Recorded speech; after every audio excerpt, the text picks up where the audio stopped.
Feedback. When we talk about why America appears to be openly supporting Pakistan against India, we need to strip away the emotional noise and get real about what's happening beneath the surface. Feedback. This isn't just about which country America likes more or who's playing the victim in front of the global audience. It's about long-term play, strategic depth, and influence. Feedback.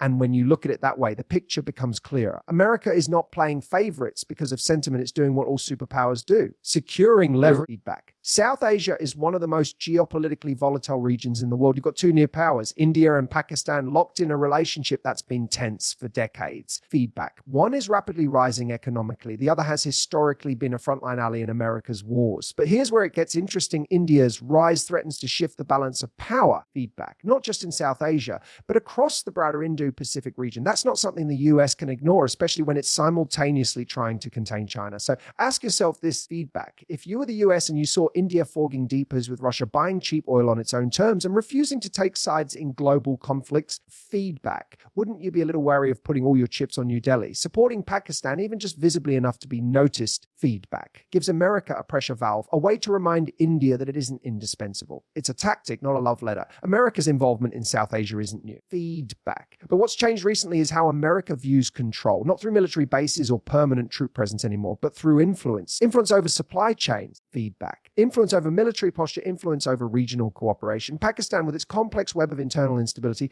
and its military elite that still craves Western approval, feedback, is fertile ground for that influence. India, on the other hand, has grown more assertive. It's developing its own tech, investing in self-reliance, feedback. And it's no longer the quiet partner looking for validation. It's the confident player walking into the room, negotiating hard, and not afraid to say no. That makes the US nervous, feedback. Not necessarily because it dislikes their independence, because it can't always predict where India will land on a given issue, especially when those issues involve US interests. Feedback. So what does a superpower do in that? Because it creates optionality, and Pakistan is the optionality. This is where people often miss the plot. Feedback. They see America offering military aid or diplomatic handshakes and think it's a betrayal of India. But in international relations, support is rarely about affection. Feedback. It's about leverage. By extending aid or maintaining defense tees with Pakistan, the US keeps a foot in both camps. That way, if India ever strays too far from the path Washington prefers, feedback. There's a counterweight ready. It's not about war. It's about negotiation strength. And look, it's not lost on anyone that this approach stings. From India's point of view, feedback, it's hard to stomach. India has opened its market, signed defense deals, contributed to Indo-Pacific strategies, and yet feedback. It sees America still cozying up to a country that shelters extremists and has openly antagonized India for decades. It feels like a slap in the face. But that emotional response is what powerful nations often rely on because emotion clouds strategy.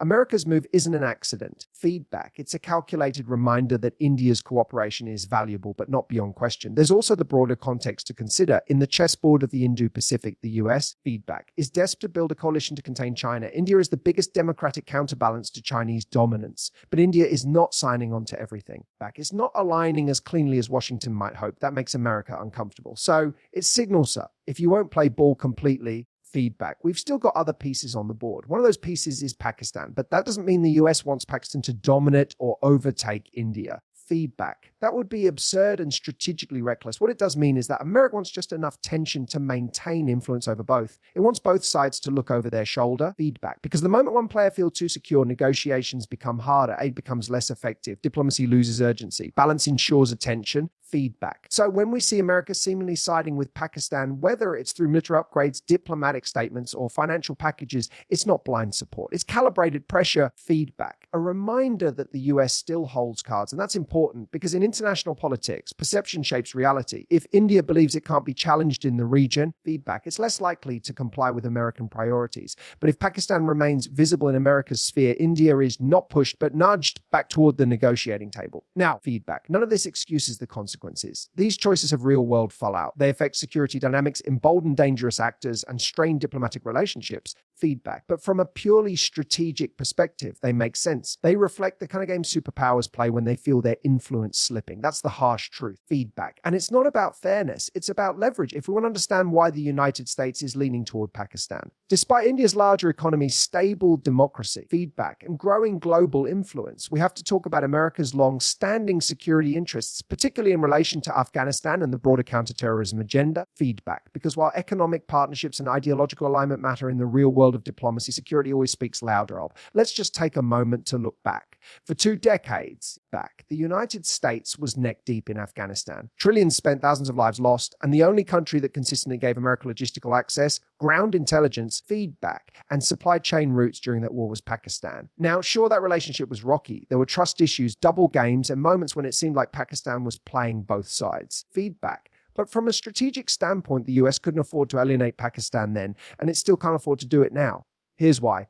Even after the withdrawal from Afghanistan, feedback, the region remains fragile. Extremists haven't magically disappeared. ISIS-K remnants of Al-Qaeda and a resurgent Taliban government are all still active. And whether we like it or not, feedback. Pakistan has deep influence over what happens on the ground in Afghanistan. The connections between Pakistan's intelligence agencies and elements within the Taliban go back decades. Feedback. So when America wants to monitor or respond to threats in the region, it doesn't call Kabul. It calls Islamabad. Now you might say, but isn't India also invested in stability? Back. Doesn't India also face the consequences of extremism? Absolutely. India has been on the front lines of terrorism for years. But here's the difference, feedback. India doesn't have boots on the ground in Afghanistan. It doesn't have border access. It doesn't have the same leverage over militant groups.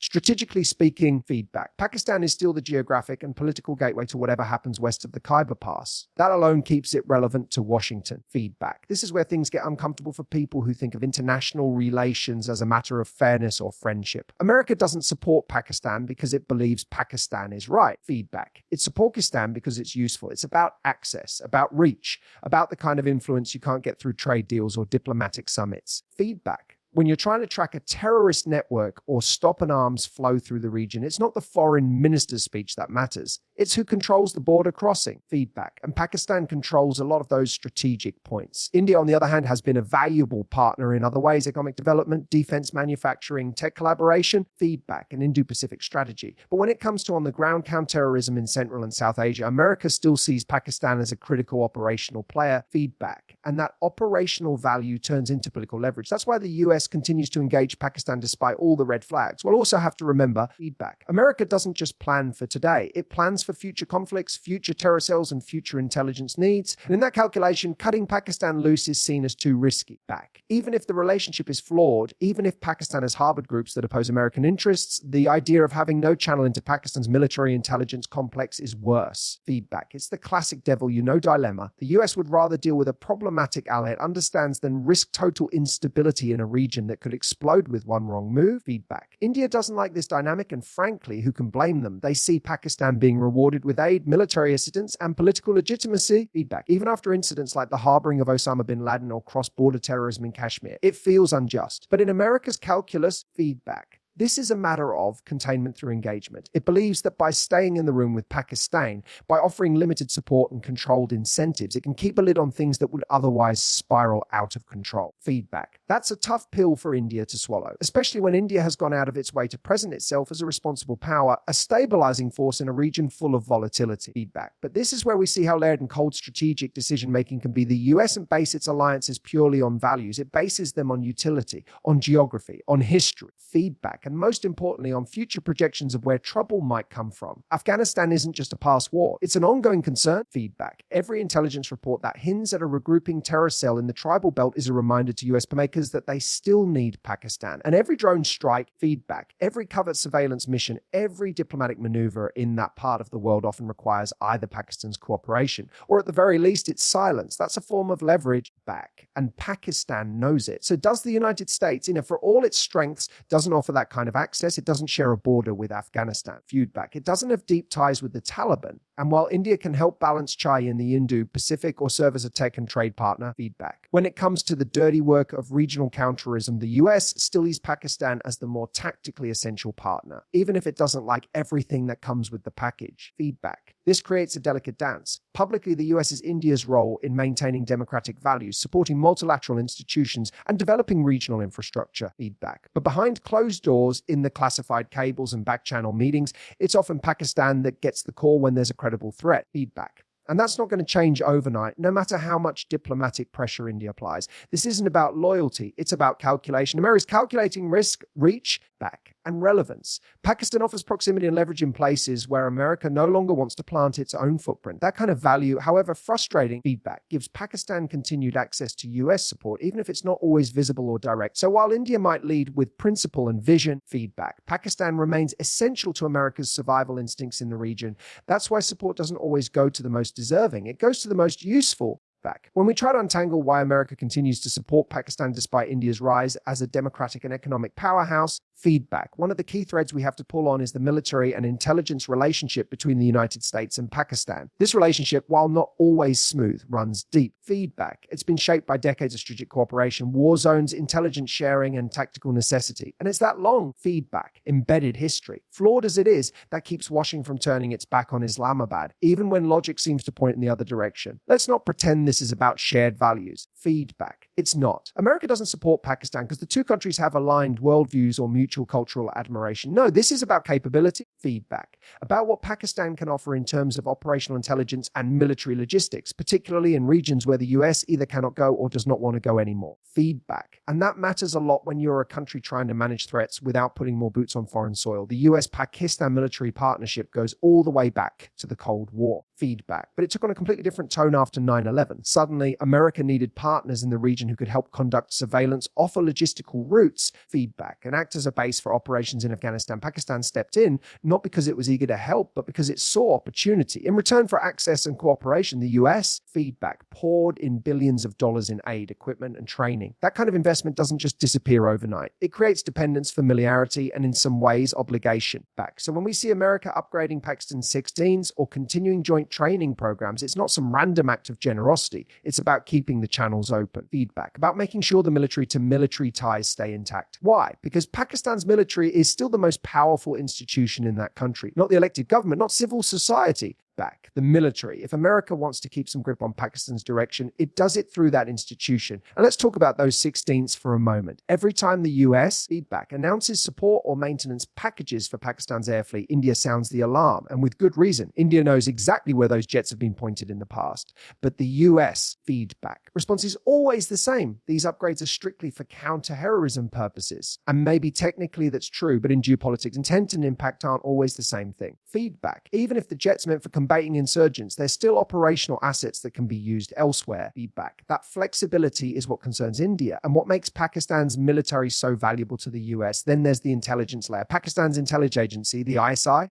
is often portrayed as a double dealer. And in many cases, that's not far off. There have been documented ties between the ISI and militant groups. Yet at the same time, feedback. The ISI has provided actionable intelligence to the US that saved lives, disrupted plots, and led to major arrests. It's a morally complex alliance, but again, it's one based on utility. Feedback. Washington doesn't always trust the ISA, but it still talks to them because even a partial ally is better than going in blind. Contrast that with India's approach. Feedback. India's cooperation with the US has been growing, no doubt, but it's nowhere near as embedded or as field-ready as what exists between the US and Pakistan. Feedback. India is protective of its data, its methods, its sovereignty. And while that's understandable, it also limits how much day-to-day tactical sharing actually takes place. Feedback. In moments where time-sensitive intelligence is needed, the US has learned that Pakistan, for all its complications, will sometimes deliver faster or at least deliver something back. That creates an awkward but powerful truth operational intelligence bias tolerance. Pakistan might not be the most reliable friend, but it's the kind of partner the US, feedback, can use in specific scenarios, especially when direct involvement is off the table. That has real value in a world where threats can emerge in hours and escalate within days. Feedback. And here's another angle. Military education and training. Thousands of Pakistani military officers have trained in US institutions over the decades. They've been in American classrooms. Feedback. Studied US doctrine, understood Western military thinking. That creates a layer of familiarity. It may not turn these officers into allies in the ideological sense,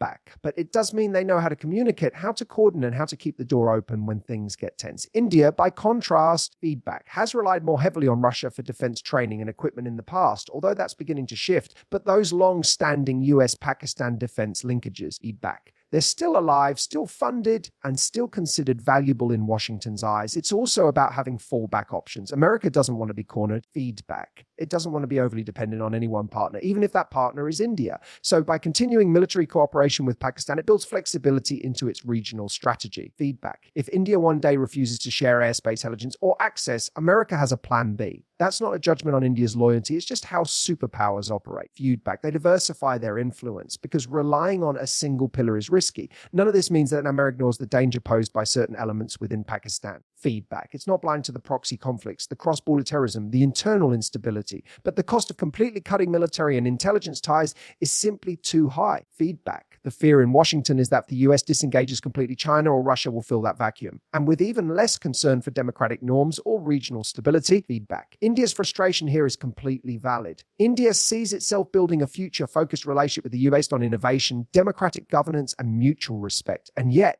it watches America continue to invest in a military structure that has actively undermined Indian interests. But again, that's the uncomfortable space where strategy lies. Feedback. It's not always about choosing the better partner morally. It's about maintaining control over unpredictable variables. And Pakistan remains one of those variables. Feedback. So when you look at America's continued military and intelligence cooperation with Pakistan, understand it for what it is, not an endorsement, but a safeguard. Not a betrayal of India, feedback, but a hedge against future risks. Because for all its flaws, Pakistan still gives America something it can't get anywhere else: access, intelligence, feedback, and just enough leverage to stay relevant in one of the world's most dangerous regions. One of the most overlooked reasons America continues to visibly support Pakistan, feedback, even at the cost of straining its relationship with India, comes down to something most people outside the corridors of power never get to see: the strategic use of diplomatic ambiguity. This isn't a glitch in the system. It's intentional. It's carefully calculated, and it's used as a tool to maintain balance, preserve leverage, feedback, and keep both countries, India and Pakistan, within reach. Because the moment America shows its hand too clearly in South Asia, it loses control of the board. Feedback. We all like to believe diplomacy is about clarity, about commitment. But in reality, the strongest players in the game never fully reveal their cards. America doesn't come out and say, feedback, we support Pakistan over India, or vice versa. Instead, it dances in the gray area, saying just enough to keep expectations alive on both sides, but never enough to seal anything in concrete. Feedback. This diplomatic ambiguity allows the US to shift its posture on changing interests, threats, and global dynamics. And nowhere is that ambiguity more valuable than in managing the tense, feedback, often explosive relationship between India and Pakistan. The US understands if it were to unequivocally side with India, it would lose its access and influence in Pakistan almost overnight. Feedback. Pakistan, feeling cornered, would double down on its relationship with China, shut out Western diplomats, and harden its stance on security cooperation. That's not a risk the US, feedback, is willing to take, especially with Afghanistan still unstable and extremism still brewing in the region. So instead of picking a clear side, feedback, it chooses to play both ends. To say the right things in New Delhi while keeping quiet back channels open in Islamabad, that might feel like a betrayal from India's point of view. After all, feedback. India has invested years in building a strong, transparent relationship with Washington, opening up its markets, deepening its strategic ties, participating in joint military exercises, feedback, and aligning on key issues like the Indo-Pacific. But here's the cold truth in diplomacy: loyalty doesn't always get you exclusivity. Sometimes feedback. The more useful player is the one that's harder to predict. And Pakistan, for all its instability, is a country the US will keep in play, not because it trusts them, feedback, but because it fears what happens if they fall completely into another camp. This ambiguity also serves another purpose. It gives America control over the narrative, feedback. When conflict flares up between India and Pakistan, as it often, whether it's a border skirmish, a terror incident, or political escalation, the US, feedback, doesn't want to be forced into making public, irreversible commitments. Instead, it uses soft power, careful statements, and selective silence to manage the fallout. That way, feedback, it can remain a mediator, stabilizer, and not get dragged into the fire. That role, the stabilizer, is something the US deeply values in its foreign policy brand, feedback. But to play that role, it needs credibility with both parties. If it appears too biased toward India, it loses its influence in Pakistan. If it cuts Pakistan off entirely, it eliminates its capacity to shape outcomes in a region. So solution, stay ambiguous, feedback. Support India with defense cooperation and economic partnership, but refrain from condemning Pakistan in clear terms. Feedback, speak out on democracy and peace, but stop short of isolating a long-time military partner. It's frustratingly vague, yes, but it's not random, it's tactical. Feedback. And you can see this play out in the language. When America responds to a terror attack on Indian soil that has links to Pakistan, the statement is always carefully worded. Feedback. We condemn terrorism in all forms. That's it. No direct blame, no naming names. And when India retaliates or escalates, the US, feedback, calls for restraint on both sides. It's the kind of language that infuriates Indian citizens and diplomats alike because it paints the aggressor and the victim with the same brush. But again, back from the American perspective, this ambiguity isn't moral, it's strategic. It's also a reflection of how the US views long-term influence. Back, America isn't just thinking about next week or next month. It's looking 20, even 30 years down the line. Back, it wants to keep its options open in a region that could shift drastically depending on who's in power, what alliances evolve, and how China continues to rise, having clear Feedback. Declared loyalty to one side would mean locking in a position that might not serve its interests later. So it hedges, it keeps both relationships alive, one in full public view. Feedback. The other moves in the shadows. For India, this feels like a one-sided commitment. In its government and its people often perceive this ambiguity as unfair, as if the US feedback is unwilling to acknowledge India's sacrifices and leadership. And in a way, that's true. India has earned its place as a serious global power. But the US feedback doesn't measure relationships on merit alone. It measures them on strategic payoff. And ambiguity allows it to extract maximum value from both sides without fully committing to either. Feedback. Even when India aligns itself with Western priorities, like supporting democratic governance, pushing back against authoritarianism, feedback, or holding rules-based order in the Indo-Pacific, there's still that sense that America is keeping Pakistan on the table. And that's because it is Pakistan's geographic position, feedback, military leverage, and role in Islamic geopolitics give it just enough value to keep America engaged. And as long as that value exists, the ambiguity will remain. Feedback. There's a certain brilliance to it. If you can set aside the emotion, America's crafted a strategy that lets it pivot at will, supporting India publicly when it suits. Feedback. But avoiding any actions that might permanently alienate Pakistan, it's not an accident, an oversight, it's a deliberate design. And the irony is feedback. Both countries, India and Pakistan, often respond to that ambiguity with the same frustration. Each feels the US is giving the other too much. Each believes America is holding something back. Feedback, and that's the point. That tension keeps both sides engaged. It ensures that neither walks away entirely. It creates a permanent state of negotiation. Feedback, which is where America is most powerful because it can influence without being responsible for outcomes. So while India continues to push for clarity, for recognition, feedback, for a relationship that reflects its own contributions, it's met with a US that prefers things a little blurry. Feedback, not because it doesn't value India, but because it values flexibility more. And for a superpower trying to manage risk in an unpredictable region, flexibility is everything.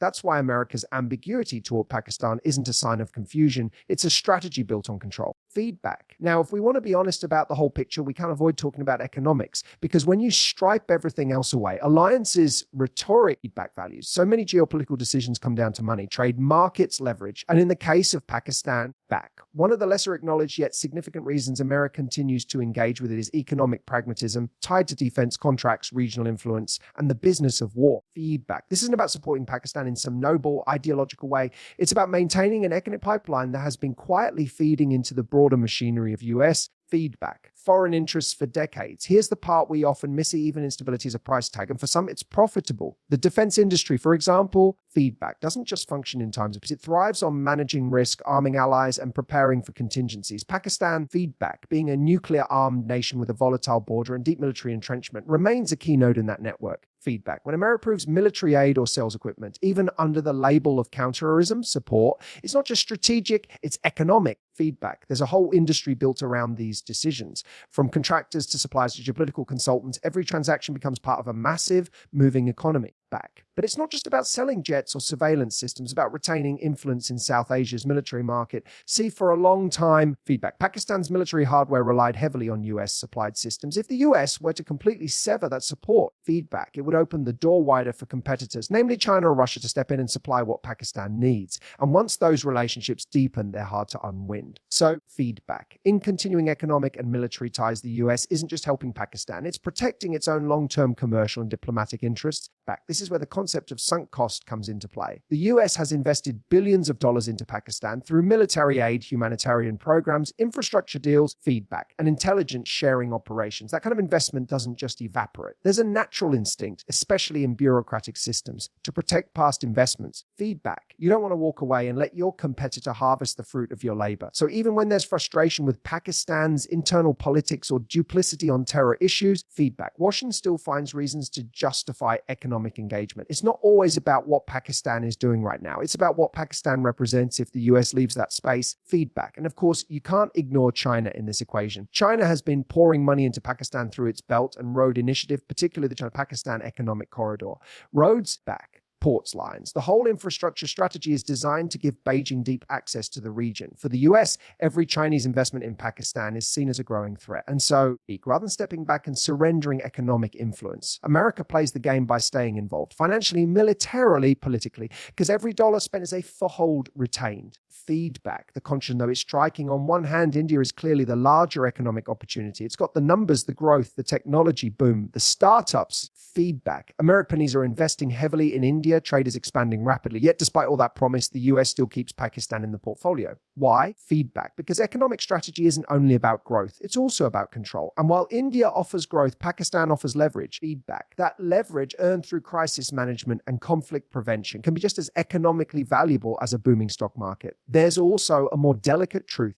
One we rarely acknowledge: allow economic instability in Pakistan can ripple across the region, dragging down neighboring economies, increasing refugee flows, destabilizing supply chains. Feedback. So the US, rather than allowing a total collapse, keeps Pakistan afloat just enough, not to empower it beyond India, but to prevent chaos, to keep trade routes open, borders monitored. Feedback. And nuclear assets from becoming unaccounted for. That kind of indirect economic reasoning doesn't show up in headlines, but it drives a lot of decisions behind closed doors. Feedback. And let's not forget the arms lobby back in Washington. Defense contractors don't simply wait for governments to request products. They actively influence policy. Feedback. They lobby for continued military partnerships. They push for training programs, system upgrades, and maintenance contracts, all under the umbrella of regional stability. Pakistan. Feedback. Even in its current state, offers a market for these interests. And those voices, those lobbyists, are powerful. Feedback that remind lawmakers that cutting off Pakistan entirely isn't just a diplomatic decision. It's a business decision. Jobs, supply chains, export revenue, they all factor in. Feedback. So maintaining a relationship with Pakistan, even a cautious one, aligns with powerful economic interests that help shape American foreign policy. Meanwhile, India. Feedback. Despite being a more aligned partner in many ways, is also fiercely independent. It doesn't bend easily to foreign pressure. It protects its domestic industries. It scrutinizes foreign investments. Feedback. That's not a bad thing. It's admirable, but it means that for the US, India is not a client, it's a peer, a competitor,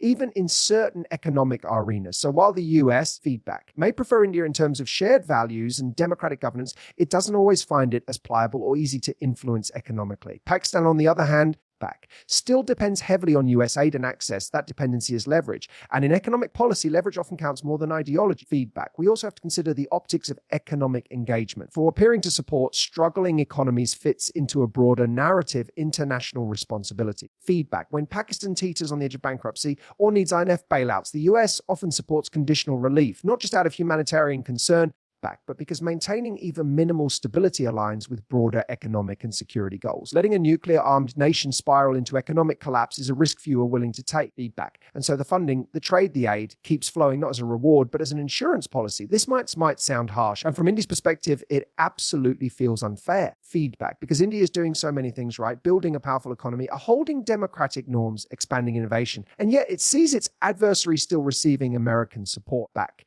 What we need to recognize is that in the economic strategy of global powers, reward is not always based on merit. Sometimes it's about who tipped the scales. Feedback. Who can be used to balance the bigger game? And that's what Pakistan represents to the United States, an economic tool of balance, not a trusted friend, not a long-term bet. Feedback, but a piece on the board that still has value, because in a world where influence often matters more than growth, the economics of instability can sometimes rival the economics of progress.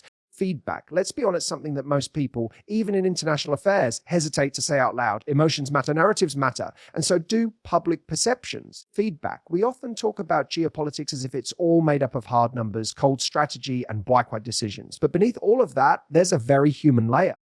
And that layer is full of historical grievances, cultural optics, and emotional alliances that shape how nations act and react, sometimes even more than facts do. Feedback. We talk about America's continued visible support for Pakistan. Despite its complicated history and its clear divergence from democratic values, feedback. We need to recognize that the emotional optics tied to victimhood, conflict, and history are very real and very powerful. Pakistan, over decades, has carefully crafted and projected a narrative of vulnerability, of being a state under siege, caught between superpowers, threatened by a larger, more dominant neighbor, struggling against extremism on one side and economic collapse on the other. This portrayal isn't always accurate, but it is compelling. Feedback. It tugs at the instinct that many people and governments have to support the underdog. And in the realm of international diplomacy, perception often outweighs performance. Feedback. Countries that appear vulnerable or embattled to receive a level of empathy and diplomatic cushioning that others, even those who are more stable or cooperative, simply don't get. Feedback. That's exactly what's happened here. Pakistan, despite playing both sides of many conflicts, despite harboring elements that directly oppose US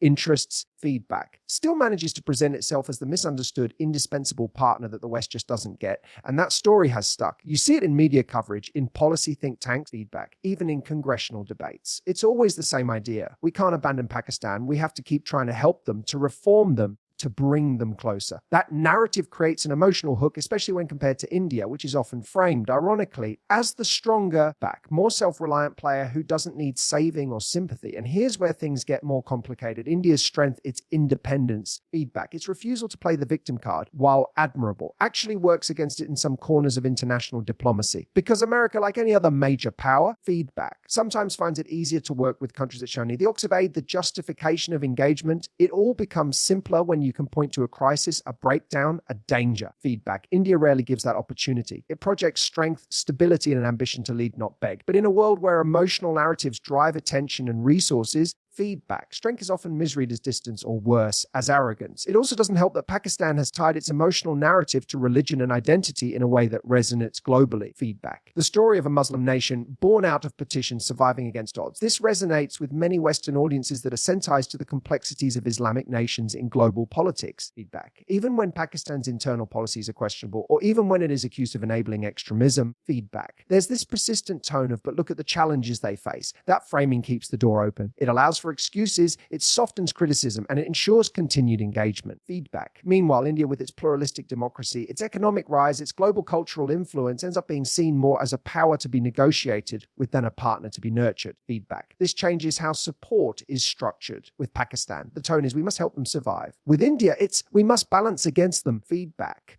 Manage them. And that difference in emotional drives a huge gap in how policy unfolds. This is not to say that America doesn't value India. Of course it does. But the emotional investment, feedback, the knee-jerk instincts, the diplomatic language, it's softer with Pakistan, it's harsher with India. And that imbalance is fed by decades of storytelling, of framing, of subtle psychological messaging that makes one country seem like a problem that needs attention and the other like a competitor that needs watching. You see this reflected in crisis moments too. Feedback. Whenever there's a conflict or flare up between India and Pakistan, the global response, especially from the West, is always an even-handed plea for both sides to show restraint. Feedback. That's not just political convenience. It's the product of an emotional reflex that paints both countries as equally dangerous or equally guilty. But the truth is, feedback. These moments aren't always equal. One country often provokes, the other responds. One nurtures extremism, the other fights it. But nuance gets erased when emotion takes over. Feedback. And that erasure works in Pakistan's favor more often than not. What makes this even more frustrating is that India has taken the hard path. It's remained committed to democratic institutions, flawed, yes, but still intact. It has shown military restraint when provoked. Feedback. It has absorbed attacks without unleashing disproportionate retaliation. It has opened its economy, worked with allies, led in science, tech, and development. But it has done so quietly without asking for applause. And in the world of emotional optics, quiet strength rarely wins headlines. So while India focuses on substance, Pakistan plays to perception. Feedback. And in international relations, perception shapes policy. The emotional undertow of sympathy, fear, feedback, and perceived instability keeps Pakistan in conversations and keeps funding and attention flowing in its direction, even when logic would suggest otherwise. This isn't just about governments. Feedback, by the way. It's about the people behind them, diplomats, senators, advisors. They're all human, and humans are moved by stories. They're moved by the idea of crisis, of potential collapse, feedback, of needing to do something. And when one country consistently signals that it's on edge, even if it's a performance, it compels a response. That response becomes policy. Few, but that policy becomes trend. And over time, those trends become de-entrenched patterns that are incredibly hard to shift. This is why even today, even with all the economic, military feedback and diplomatic progress India has made, the US still seems hesitant to fully lean in because it's emotionally invested elsewhere, not because it should be. Not because it's right, feedback, but because the story it bought into hasn't changed. And until that narrative shifts, until India stops being seen merely as strong and starts being seen as essential, irreplaceable, feedback, emotionally relevant in the same way, this imbalance in perception and therefore in policy will continue. Because power without empathy only gets you so far. Feedback. But power that connects emotionally, that becomes impossible to ignore. And that, more than anything else, is what India must demand. Not just recognition, but reframing.